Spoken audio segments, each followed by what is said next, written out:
ያነበብኩት የመጽሐፍ ቅዱስ ክፍል የሚገኘው አንደኛ ነገሥት ምዕራፍ 17 ከቁጥር 8 ጀምሮ ያለ ነው። አንደኛ ነገሥት ምዕራፍ 17 ከቁጥር 8 ጀምሮ ያለ ቃል ነው ያነበብኩት። ርዕስ መያዝ የምትፈልጉ ሰዎች የምናገርበት ርዕስ ጣልቃ ይገባል በሚል ነው። አሜን በሉ እስቲ። ጣልቃ ይገባል በሚል ነው። እንግዲህ እግዚአብሔር በልቤ ላይ በዚህ በቅርብ ጊዜ ያከበደው ቃል ነው። መጽሐፍ ቅዱስን ስታነቡ የአማኞች ሕይወት እንዳለ ማለት ይቻላል ከዘፍጥረት እስከ ራዕይ ስትሄዱ የእግዚአብሔርን ጣልቃ ገብነት የምታዩበት መጽሐፍ ቅዱስ ያደረገው ይሄ ነው።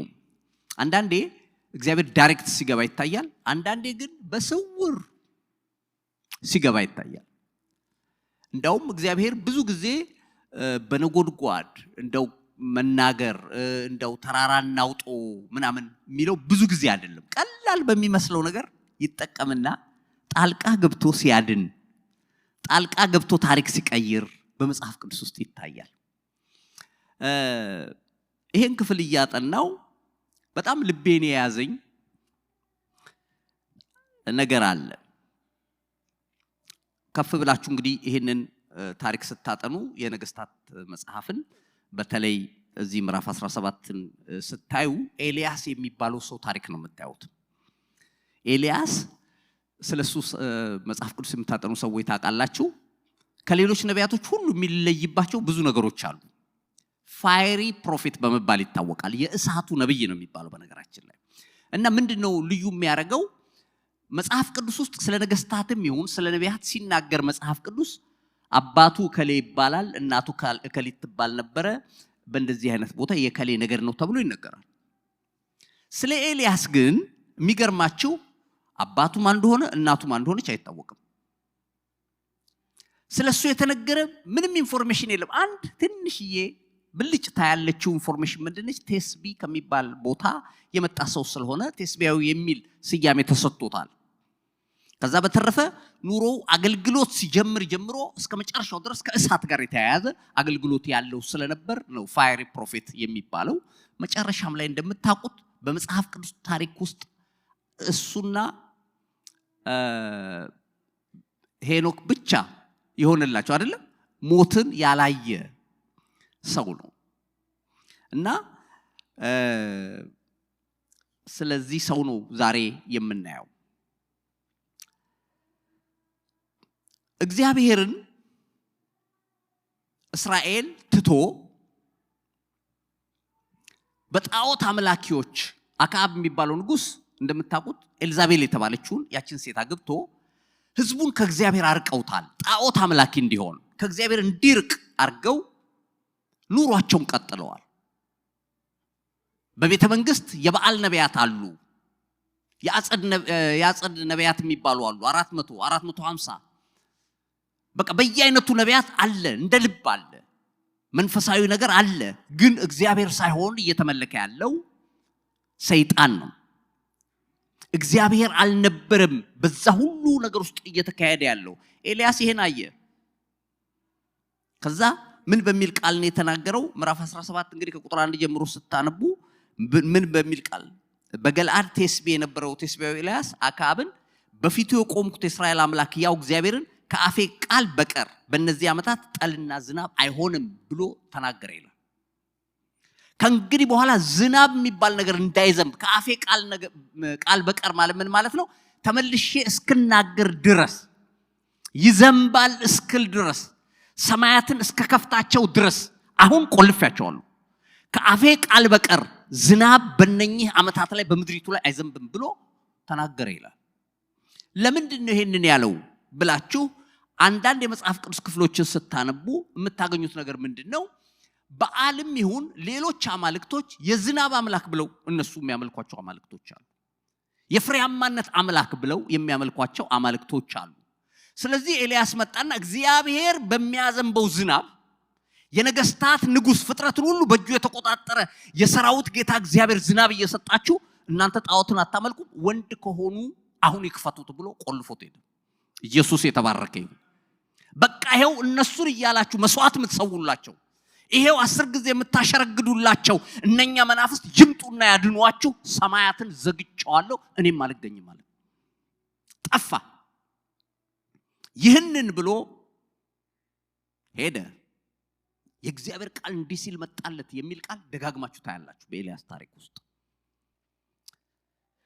ያው በየዘመናቱ ተግዳሮት አለ ስሙ ይሄን የእግዚአብሔር ነገር ካለ የሰይጣን ነገር አለ ተግዳሮት አለ በመጨረሻ ግን ሁሉ ጊዜ የሚያሸንፈው የእግዚአብሔር ነገር ነው አሜን አትሉ እና በዚህ ክፍል ላይ ያ ሁሉ ነቢያት ታስታውሳላችሁ በቀርሜሎስ ተራራም ሲገዳደሩት ትመለከታላችሁ ነገር ግን ይሄ ሰው የቆመው ከእግዚአብሔር ጋር ስለሆነ አንድ ብቻውን ይመስላል ነገር ግን የሰራዊት ጌታ እግዚአብሔር ከሱ ጋር አለ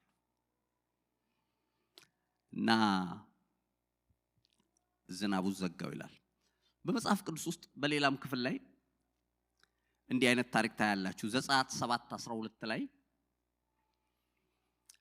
እግዚአብሔር እዛ ዘጸአት 7 ሙሴን ሲልከው ምን አለው ሂድና ለፈርዖን ተገለጥ ምልክት አሳየኝ ካለ ይሄን አርግ ብሎ ምልክቶች ሰጥቶት ነበር አንደኛ እጅህን ወደ ብብት ጨምር አውጣለው ነጭ እንደበረዶ ነጭ ሆነ ይላል መልሰ ከተታለው ከተተ ከዛ ደግሞ በትርን ጣላለው ሲጥለው እባብ ሆነ ጅራቷን ያዛታለው ሲይዛት በትር ሆነች ይላል እነኚህ ምልክቶች አሳየው ልቀቅ ብሎሃል ህዝቤን ብለህ ለፈርዖን ንገረዋል እሺ ብሎ ከአሮን ከወንድሙ ጋር በነገራችን ላይ በትሩ ነው ያዘው አሮን ነው በዚህ ክፍል ላይ መጡ ከዛ በኋላ ታምራት ልናሳይ እንችላለን አሉ ልቀቅ ሲሉት እግዚአብሔር እንደላካችሁ በምን አቃለው ሲል በትሩን ጥሎ አሮን እባብ ሲያረግ እንደኛ ምን እንችልበታለን አሉ እኔ እዚህ በጣም የምቀልባቸው ብዙ ይሄንን የሚያደርጉ አስማተኞች አሉ እኔ ጋር ይሄ ብዙ የሚያስደንቅ ነገር አይደለም ጥሩ ተባለ ምን ያህል እንደሆኑ በቁጥር አልተጠቀሰም 20 ሊሆኑ ይችላሉ መጡ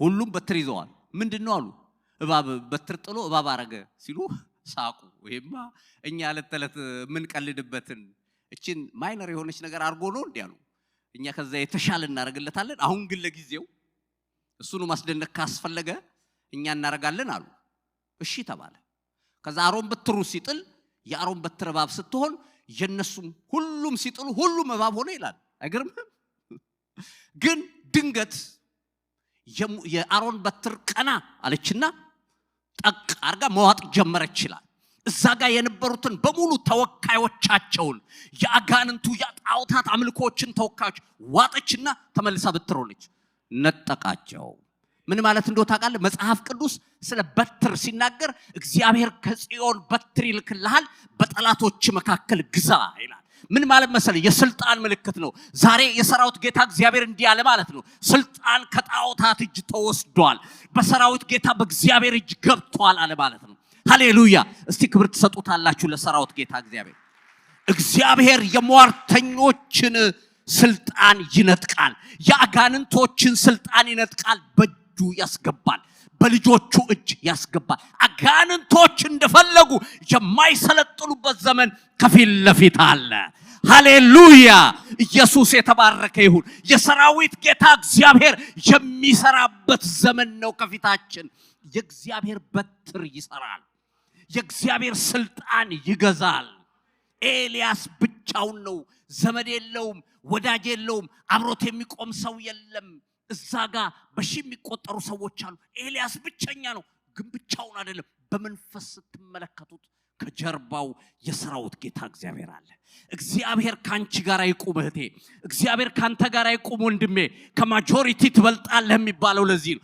ሃሌሉያ ሃሌሉያ ሃሌሉያ እግዚአብሔር አብሮት የቆመ ሰው አሸናፊ ነው ሃሌሉያ እንዳትፈራ ሟርተኞችን አይተህ እንዳትደነግጥ ተስፋ እንዳትቆርጥ ቀጥል ድካም ይኖራል ዝለት ይኖራል አቅማጣት ይኖራል ቀጥል እግዚአብሔር እስካለ ድረስ እንቀጥላለን የሰራዊት ጌታ እግዚአብሔር ወደ ፍጻሜ ያደርሰናል ኢየሱስ የተባረከ ይሁን እና እግዚአብሔር ሁሉ ጊዜ ተግዳሮት ቢኖርም እግዚአብሔር አይፈራም ሃሌሉያ እግዚአብሔር ፈርቶ አያውቅም ኢየሱስ የተባረከ ይሁን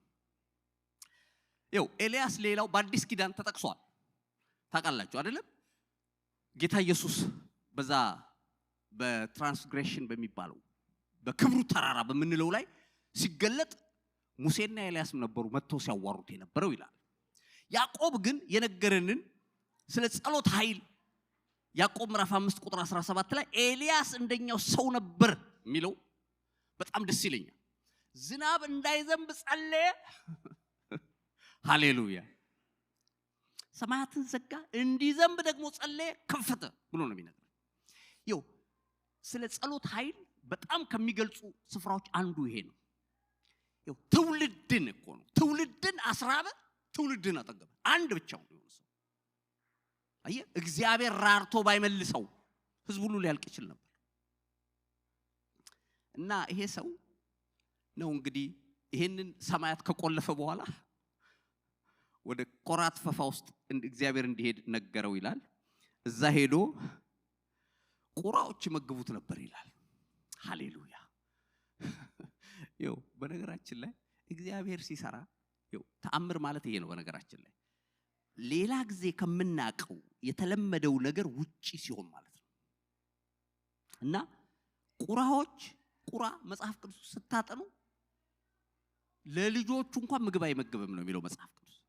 የቁራዎች ልጆች ይላል ምግብ በማጣት እንደሚሞቱ በበረሃ ውስጥ እንኳንስ ለሌላ ለሰው ምግብ ይዞ ሊመጣ ስጋ ይዞ ሊመጣ ደግሞ በጣም የሚያስደንቀው እኮ ስጋ እንጀራ ይዞ መጣለት ነው የሚለው።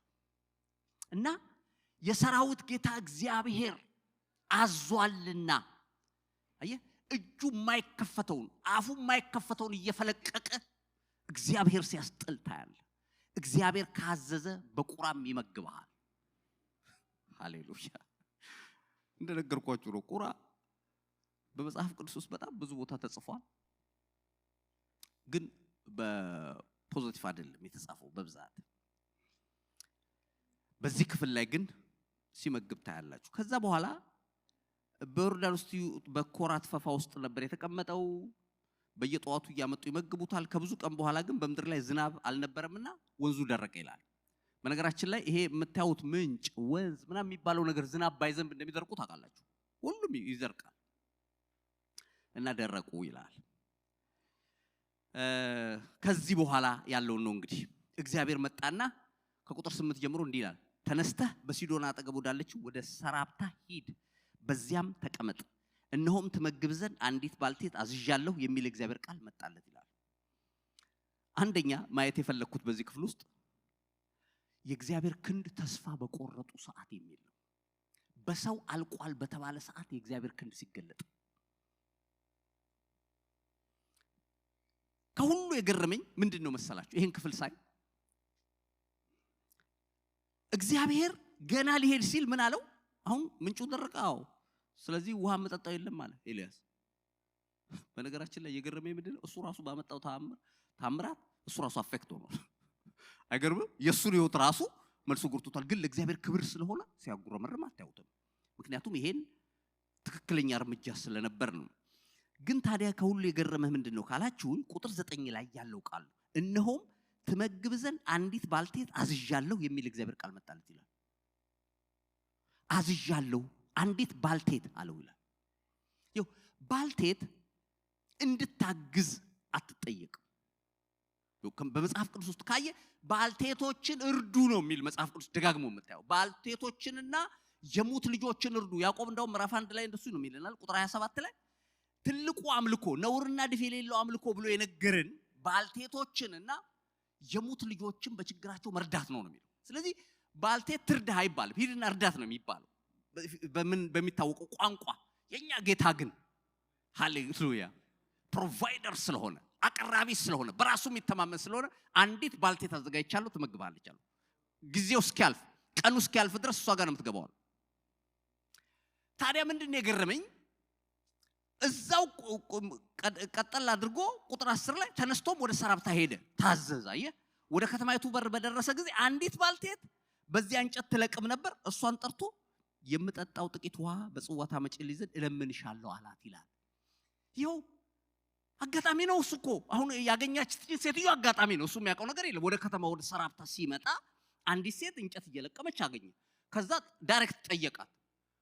አጋጣሚ አይደለም ፕላን የተደረገ ነው በመለኮት ነግሮህ ነበር ቀደም ብሎ አዝያለሁ አንዲት ባልቴት አለች የምትጠብቅ ብሎታ ኤልያስ አያውቅም ግን ሲሄድ ግጥምጥሞሽ በሚመስል የእግዚአብሔር እጅ ነበረ ያችን ሴት እንዲያገኛት እግዚአብሔርን የፈለገው ዛሬ ነግራችኋለሁ በህይወታችሁ መንገድ ላይ አጋጣሚ የሚመስለው ክብር አጋጣሚ የሚመስለው የህይወት አካሄድ ከጌታ ጋር በትክክል እስከሄድን ድረስ የመለኮት ጣልቃ ገብነት አለበት የእግዚአብሔር እጅ አለበት ኢየሱስ የተባረከ ይሁን እነግርሃለሁ ብቻ በታማኝነት ሂድ ብቻ በመስመሩ እንደ ቃሉ ውጣ እንደ ቃሉ ግባ እንደ ቃሉ ግቢ እንደ ቃሉ ውጪ እንጂ የእግዚአብሔር ፕሮግራም ያገኝሻል ይው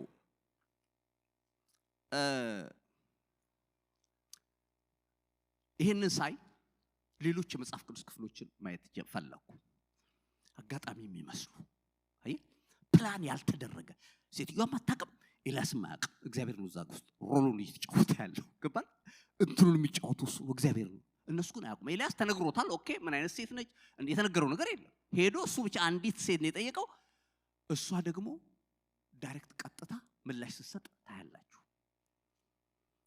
በመጽሐፍ ቅዱስ ውስጥ እንዲህ አይነት ቃሎች አሉ አጋጣሚ የሚመስሉ ነገሮችን እግዚአብሔር ይጠቀማል አሜን በሉ እስቲ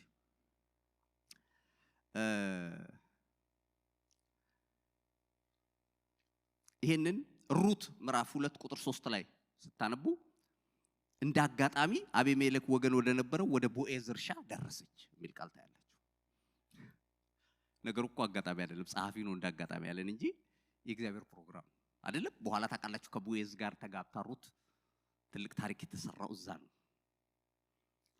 ከሁሉ በላይ ግን በደንብ አድርጎ ይሄንን ሐሳብ የሚገልጥልኝ እግዚአብሔር ሰዎችን እንዴት እንደሚመራ አንደኛ ሳሙኤል ምዕራፍ 9 ቁጥር 15 ላይ ያለውን ቃል ነው አንደኛ ሳሙኤል ምዕራፍ 9 ቁጥር 15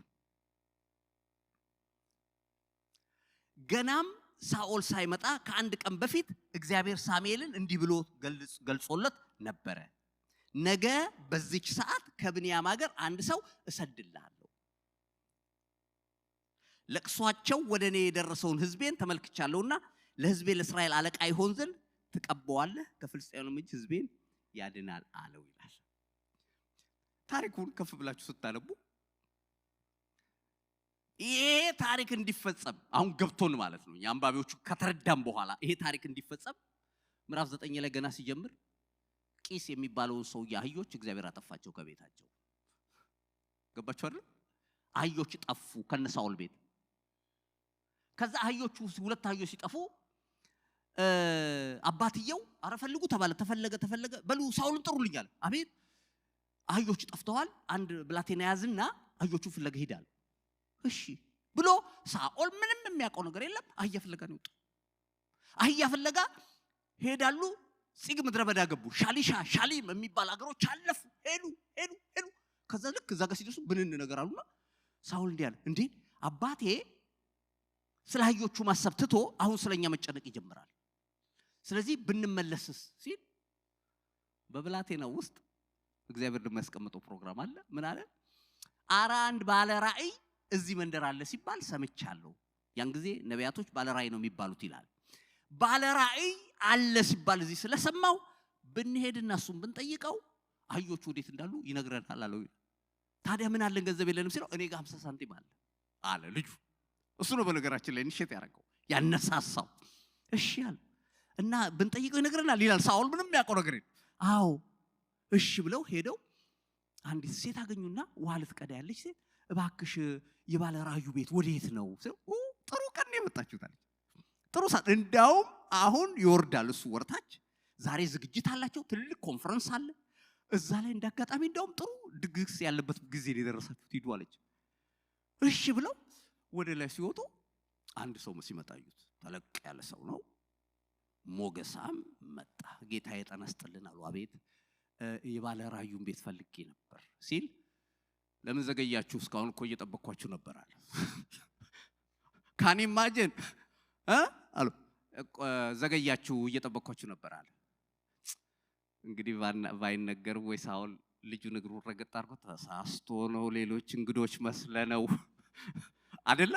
ምክንያቱም እነሱ አህያ ጠፍቷቸው ፍለጋ የሚሄዱ ሰዎች ናቸው። እሱ አሁን እንደዛ የሚላቸው ከዛ ሲል አንድ ጊዜ ከብላቴናው ለየት ላርግና ልውሰድህ አለው። እኔ እሺ ብሎ ሳውል ግራ ገብቶት ወደ ሲል የጠፉት አህዮችህን ልብህን አትጣልባቸው ኦሬዲ ተገኝተዋል ይልሃል። የእስራኤል ተስፋ ለማን ነው? ላንተና ለአባት ቤት አይደለም አለው ይላል። ሳኦል ግራ ገብቶት ምንድነው የምታወራው ጌታዬ? እኔ ነገዴ ከቢንያም ወገን ትንሹ ነገድ ውስጥ ያለው አንድ ተራና ትንሽ ሰው እንዴ የከበረ ነገር እንዴት ትነግረኛለህ ሲለው የሰራዊት ጌታ እግዚአብሔር ነው የነገረ እና ወደ ክብር አውጣለሁ ብሎ ወደ ከፍታ ወሰደው። ከዛናና ይው የተመረጡ ሰዎች ተጋብዘዋል። በዛ እንግድነት በከተማው ላይ ያሉ የተባሉ የከተማው አስተዳደሮች፣ የከተማው ቀሳውስት፣ ካህናት፣ የከተማው አሉ የሚባሉ ባለሀብቶች ተጠርተው ቦታ ይዘዋል። ግን ትልቁ ዋናውን ቦታ ክፍት አድርገው ተብሏል። ምን ሲባል ሂድ እናንተ እዛ ተቀመጣ። እኔ ስለ ሂድ ቁጭ ብላለሁ። አንተ እስክትመጣ ድረስ የተጠበቀልህ ነው ቁጭ ብላለሁ። ሄዶ ሳውል ቁጭ ሲል ወጥ ቤቱን አጨበጨበና ቶሎ በል ባንተ ዘንድ አኑረው ብዬ ጠብቀው ብዬ አስቀምጥ ያልኩህን ጭኑን ያንቅልጥሙን አሁን አምጣ፣ ትልቁ እንግዳ መጥቷል። ሃሌሉያ። አጋጣሚ የሚመስል ነው፣ አህያ ጠፍቶ ነው።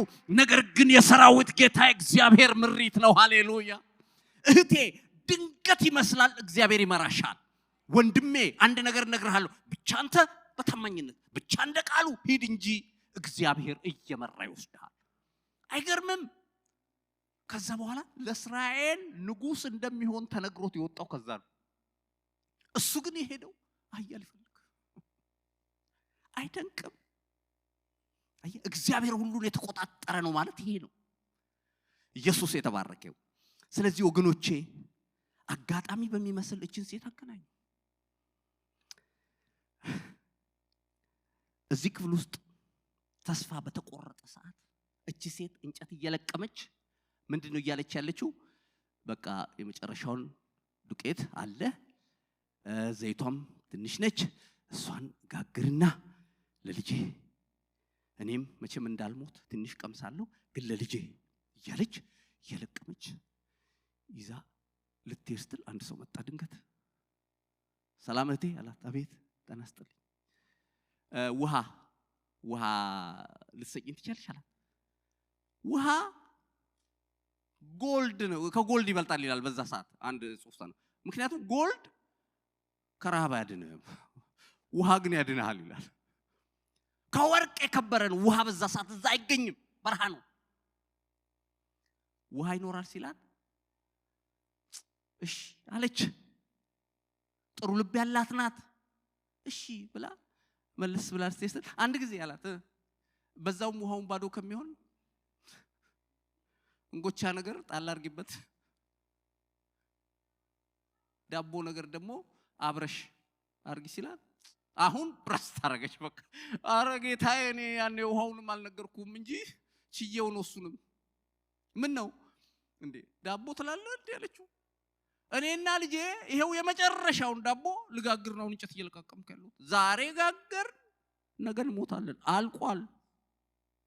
በቃ ሀገር በሙሉ እየተራበ ነው አይተሃል። እኔ ቤት ያለችው ፍኝ ዱቄትና ጥቂት ዘይት ነች በማሰሮ፣ አልቋል አለች። ሁሉ ነገር ያለቀ ሰዓት ነው መጥተህ ጠየቅኝ አለችው። ግድ የለሽም አርጊ። እግዚአብሔር ከዛ በኋላ የሚነግርሽ ነገር አለ። ይሄ ድርቅ እስኪወጣ ያቺው ያለችው ዱቄት ያቺው ያለችው ዘይት በየቀኑ ትጋገራለች፣ አታልቅም አላት። ሄዳ ይዛ መጣች። ሃሌሉያ። ከዛ ቀን ጀምሮ እዛ ቤት እህል አልጠፋም። አሜን በለስ። ይው እንደዚህ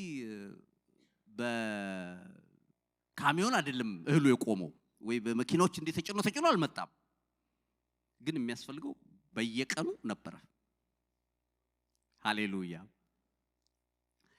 እና ተስፋ በቆረጠች ሰዓት ጣልቃ፣ አልቋል ባለች ሰዓት ጣልቃ። ግማሽ ኩንታል እያላት አልመጣም። ማሰሮ ግማሽ ሆኖ ጎተራው እህል እያለ አልመጣም። አልቋል በቃ የመጨረሻው ሲባል መጣ። ዛሬ አንድ ነገር ነግራችኋለሁ። ይሄ ነገር አብቅቷል የምትሉ ከሆነ ልክ ናችሁ። በሰው አስተሳሰብ ልክ ናችሁ። በጎረቤት አመለካከት ልክ ናችሁ። ሌሎች ሰዎች ጥያቄ ብትጠይቁ ልክ ናችሁ። በሰው ሂሳብ ትክክል ናችሁ። ነገር ግን የምስራች አለኝ። ያለቀን ነገር እንደ አዲስ የሚያስጀምር ተቆርጧል የተባለውን መቀጠል የሚችል የሰራዊት ጌታ እግዚአብሔር አለ።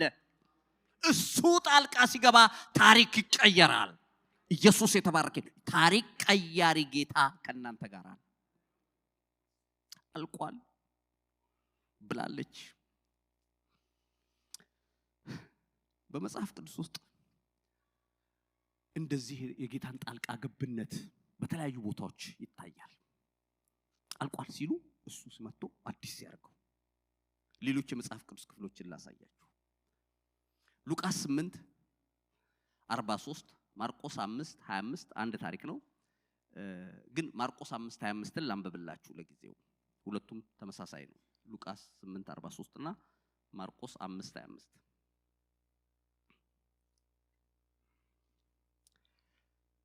በጣም በመጽሐፍ ቅዱስ ውስጥ የሚሰበክ ብዙ ጊዜ የሚነገር ታሪክ ነው። ከ12 ዓመትም ጀምሮ ደም የሚፈሳት ሴት ነበረች።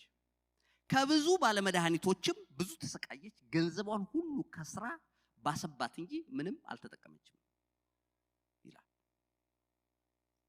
በሌላው ክፍል ላይ ምን ይላል? ትዳሯን ሁሉ የሚል ቃል አለ። በሌሎች ክፍሎችም እንደዚህ የሚሉ ሐሳቦች አሉ። ሉቃስም በቃ ባለመድኃኒቶች ጋር ገንዘቧን ጨረሰች። ሆስፒታል ለሆስፒታል ስትንከራተት ገንዘቧ አለቀ ነው የሚለው። ከሀገር ሀገር ያልሄደችበት ስፔሻሊስት ጋር የለም፣ ያላያት ዶክተር የለም። ግን ሊፈውሷት አልቻሉም። ሊፈውሷት አለመቻላቸው አይደለም ትልቁ ሌላው ችግር። በስነ ስርዓት እንኳን ገንዘቧን እንዳው እድሜዋን መጨረሻው እንዳታስተካክልበት ገንዘቧንም ጨረሰች። ዶክተሮች ሊፈውሷት አልቻሉም። ሐኪሞች መድኃኒት ሊሰጧት አልቻሉም። አለቀ።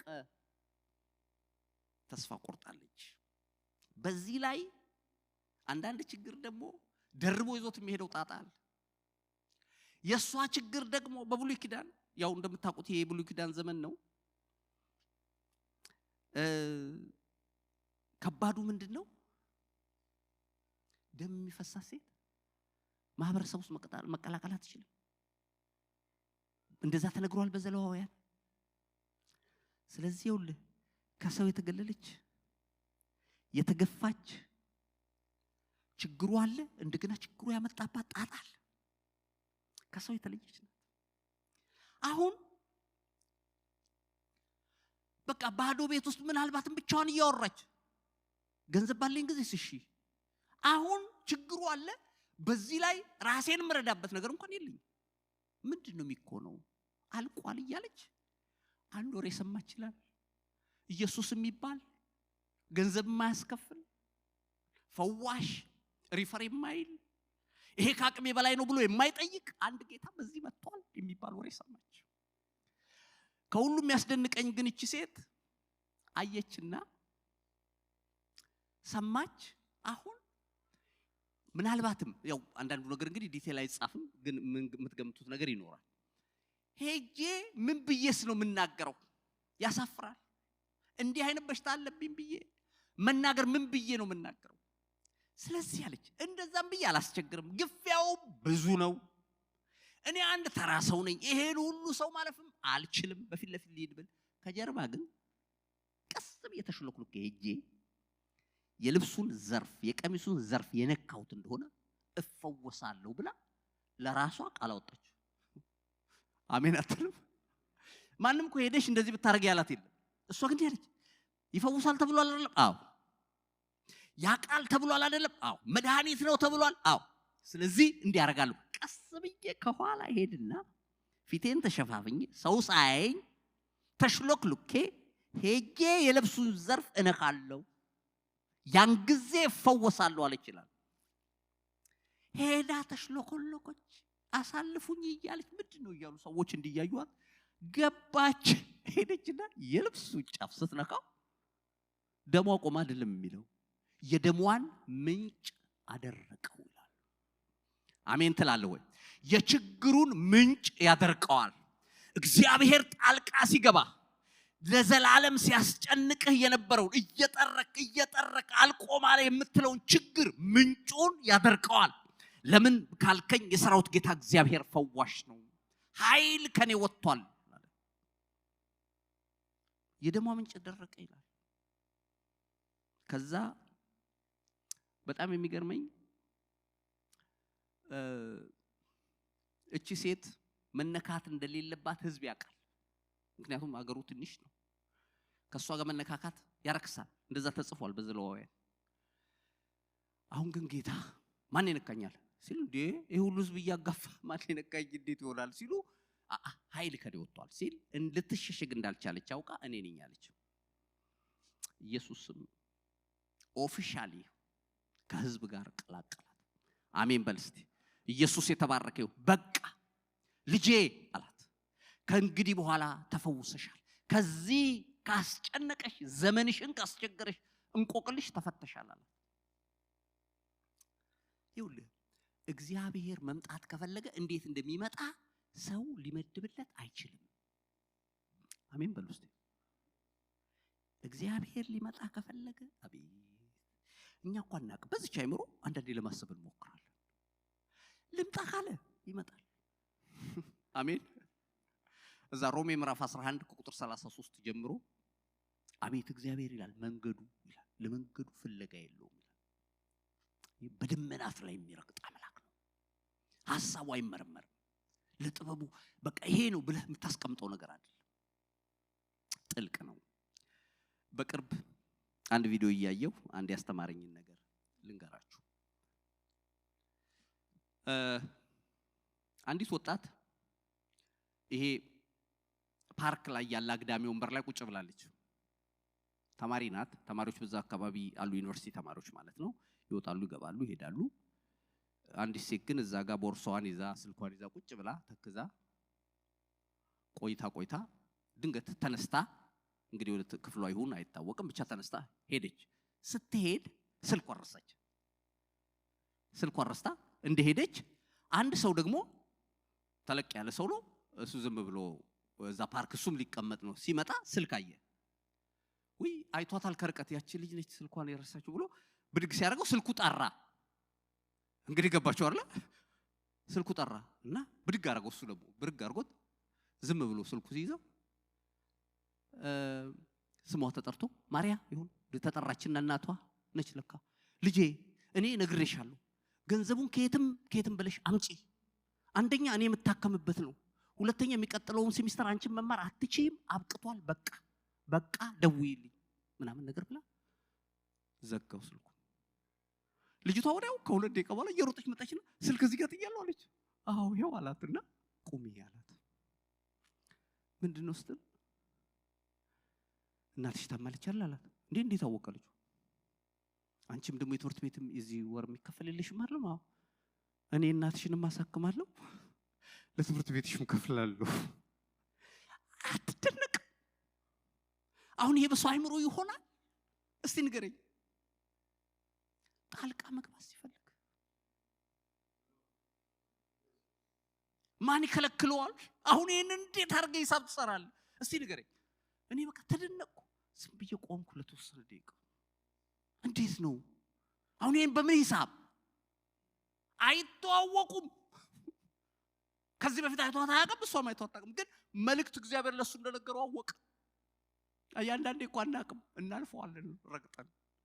እግዚአብሔር እኮ የሚናገረን ጊዜ ብዙ ነው። ጣልቃ ይገባል። አለቀ ሲባል ጣልቃ ይገባል። ዋጋ የለውም ሲባል ዋጋ እንዲኖረው ያደርጋል። የሚችል ነው። ኢየሱስ የተባረከ ይሁን። እና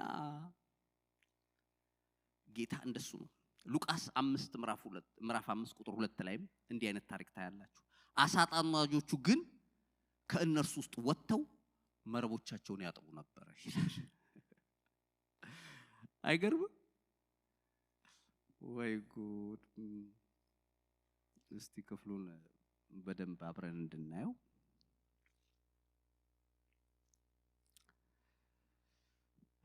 ከቁጥር 1 ጀምሮ ላነበው። ሕዝቡም የእግዚአብሔርን ቃል እየሰሙ ሲያስጠብቡት ሳሉ እርሱ ራሱ በጌንሴሬጥ ባህር ዳር ቆሞ ነበር። በባህር ዳርም ቆመው የነበሩትን ሁለት ታንኳዎች አየ። አሳ አጥማጆቹ ግን ከእርሱ ውስጥ ወጥተው መረቦቻቸውን ያጥቡ ነበር።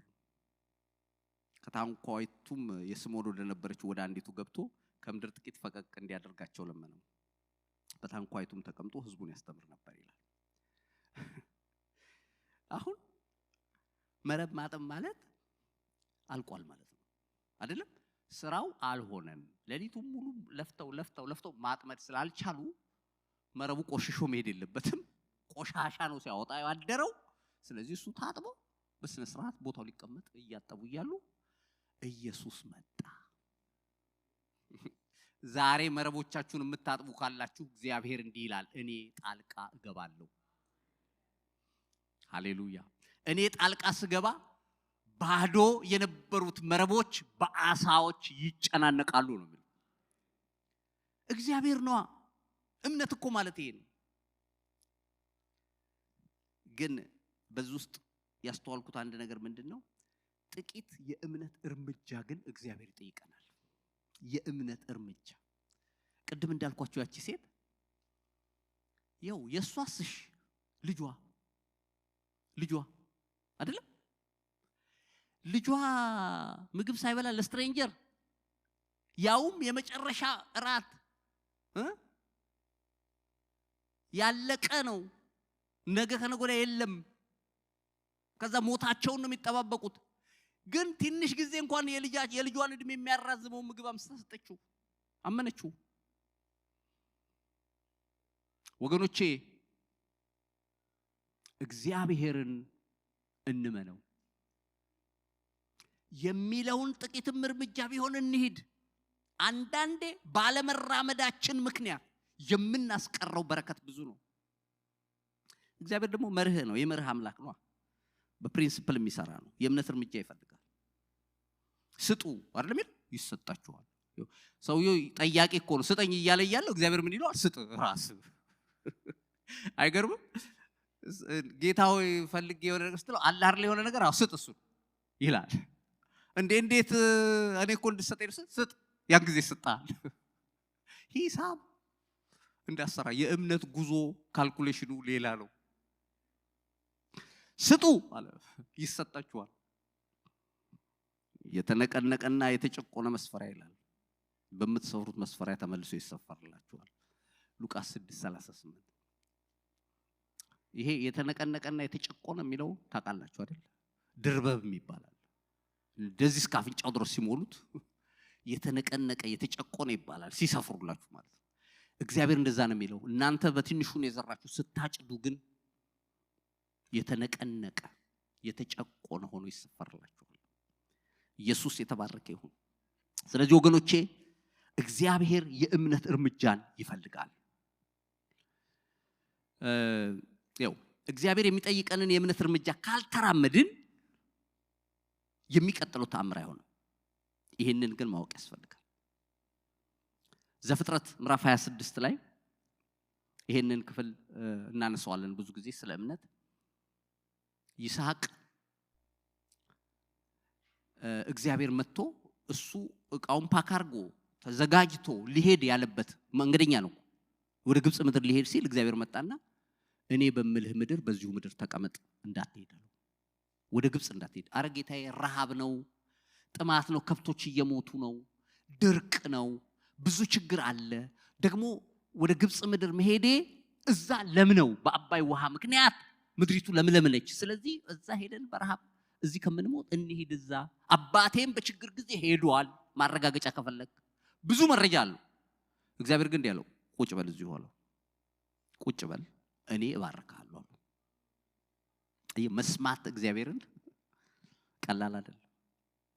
ከዛ ግን መጽሐፉ እንዲህ ይላል፣ በዛ ዓመት 100 እጥፍ አጨደ ይላል። እግዚአብሔርን በመስማት ውስጥ ድል አለ። ሁልጊዜ ታምነን በእምነት እንጂ በማየት አንመላለስም። ሁለተኛ ቆሮንቶስ 5:6 እግዚአብሔር በእምነት የምንኖር ያድርገን። በመጨረሻም እግዚአብሔር የሰጣት ምድር ምግብ ቅድም እንዳልኩት የተትረፈረፈ እንዳው ይሄ ኦቨርፍሎ ያረገ ሳይሆን ለየለቱ የሚበቃትን ሰጥቷት ነበር። ይሄን ዘጸአት 16:15 ስታነቡ ከዚህ ጋር ጥሩ አድርጎ የሚሄድ ነው። ዘጸአት 16:15 የእስራኤልም ልጆች ባዩት ጊዜ ያ ምን እንደሆነ አላወቁምና እርስ በርሳቸው ይህ ምንድነው ተባባሉ። ሙሴም ትበሉት ዘንድ እግዚአብሔር የሰጣችሁ እንጀራ ይህ ነው። እግዚአብሔር የሚያዘዘው ነገር ይህ ነው። እያንዳንዱ የሚበላውን ያክል ይልቀም። በድንኳኑ ባሉት ነፍሶች ቁጥር ለአንድ ሰው አንድ ጎሞር ውሰዱ አላቸው። የእስራኤልም ልጆች እንዲሁ አደረጉ። አንዱ አብዝቶ አንዱም አሳንሶ ለቀመ። በጎሞር በሰፈሩት ጊዜ እጅግ ለለቀመ አልተረፈውም፣ ጥቂትም ለለቀመ አልጎደለበትም። ሁሉም እያንዳንዱ የሚበላውን ያህል ለቀመ። ሙሴም ማንም ከእርሱ ጋር አንዳች ለነገ አያስቀር አላቸው። ነገር ግን ሙሴ አልሰሙትም። አንዳንድ ሰዎች ከእርሱ ለነገ አስቀሩ። እርሱም ተላ ሸተተም፣ ሙሴም ተቆጣቸው ይላል። ይኸው አቤት የእምነት ጉዞ ማለት ይሄ ነው። በረሃ ላይ ሆነ ለዛሬ ብቻ ብላና እንዳታስቀምጥ እያለ አየህ እያለ እንዴት እንደሚፈታተን ማናችንም ቢሆን ይፈታተናል። ነገ ደግሞ ይወርዳል ባይወርድስ ብለህ ልታስብ ትችላለህ። ካሁኑ እንደው ባስቀምጥ ነው እግዚአብሔር ለዛሬ ብቻ አለ እና አንዳንዱ ጉልበተኛው በጣም ለቀምኩ ብሎ አንዳንዱ ደግሞ እድሉ አልገጠመውም ትንሽ ለቅሞ ቤት ወስደው ሲለኩት የሁሉም እኩል ነው ይላል።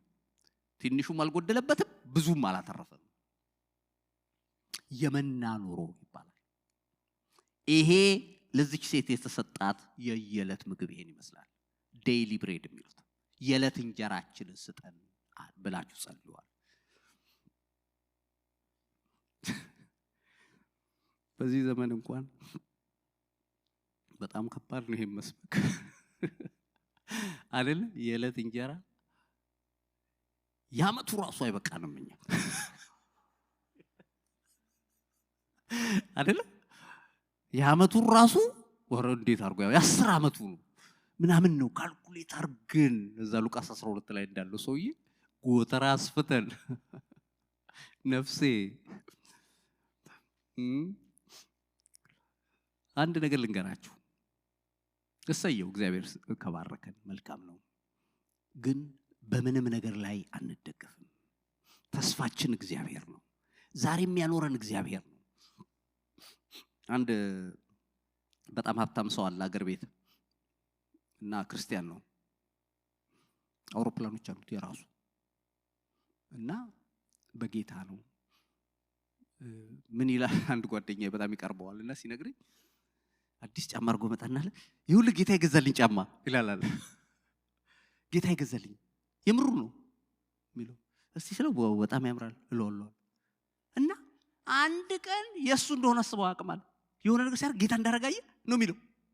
በቃ አምኖት ነው። ለዚህ ነው አውሮፕላኖች ሁሉ የሰጠው። አንድ ሁለት እንዳይመስልህ ተተማመነብህ ነው የሚሰጥህ በነገራችን ላይ። ምክንያቱም አንዳንዱ ሰው ሲሰጠው ጠፋ፣ ሲሰጠው ጌታን ተወ። በቃ ያን እዛኛው ነገር ላይ ፎከስ አድርጎ የእግዚአብሔርን ነገር ወደ ኋላ ጥሏል። ወገኖቼ እግዚአብሔር ያኖራል። አሜን በሉ እስቲ። መዝሙር 145 ቁጥር 15 ላይ እንዲህ የሚል ቃል አለ። መዝሙር 145 ቁጥር 15